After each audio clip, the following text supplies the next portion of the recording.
Jeg står netop nu eller ved indgangspartiet til Hvalpsund, gammel færgekro. Der står faktisk et par havestole her i foyeren, eller hvad det hedder, og her i døren, der står du som en Peter Koch. Ja. Sagen er den, at Peter ringede til mig sent i går aftes, så sagde, at han ikke kunne klare turen til København, og så har jeg selvfølgelig taget turen til Hvalpsund i stedet for. Og hvad er der sket, Peter? Jamen, jeg føler mig så afkræftet, Anders.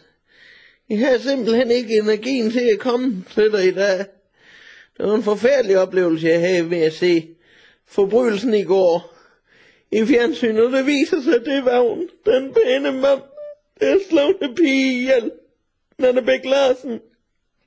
Ja, det er jo simpelthen en vagn, der slog Nanna Bæk Larsen ihjel. Det havde du ikke regnet med, eller hvad? Nej, det har jeg ikke. Jeg har opbygget et fortrolighedsforhold, vil jeg nærmest kalde det til ham, gennem disse dejlige uger, hvor jeg har holdt med i det at se. Jeg synes, han var en ven af familien, og det er derfor, det gør så ondt. Det gør så ondt at opdage, at dem man stoler på, og dem man holder af, de svigter en.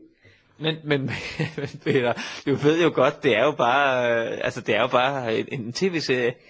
Ja, men den har ramt mig i hjertekuglen, Anders. Den har nok gjort mere ved mig, end jeg umiddelbart har ville være ved. Der er noget med, at du har lavet en ret herop, som du simpelthen har dedikeret til forbrydelsen. Ja, forbryderret.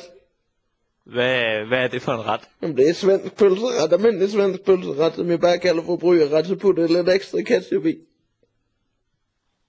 Det var ikke meget at gøre ud af det, men det var måske nok i virkeligheden. Ja, det har det været, Anders. Og det serverer du så klokken 19 hver søndag inden forbrydelsen? Ja, der er vi forbrydelsen arrangement hernede.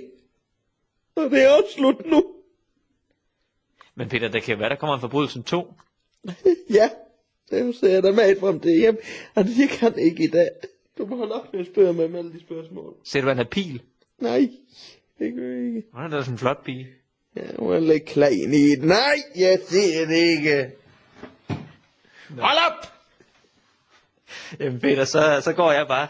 Peter, kan du ikke lige her til slut? Kan du ikke lige fortælle mig? Der er noget, du kan sige ligesom navn, Peter. Ja. Prøv det. Jeg får med et ros for min ageren som vagn. Så for eksempel siger, nå, skal vi have flyttet i dag for nogle mennesker? Så starter jeg bilen op og kører ud. Det er perfekt, Peter. Ja, det ligger mig tæt op. Ja, så kom du alligevel lidt godt humør. Jo. Ja, skal vi lige skåle? Ja, en lille gammel dans. Ja. Skål, Peter. Kan du smage den lige god herovre på Hvalpsund, gammel færgekro, som den er i København? Ja, den er næsten bedre herovre, Peter. Ja, den er dejlig. Ja.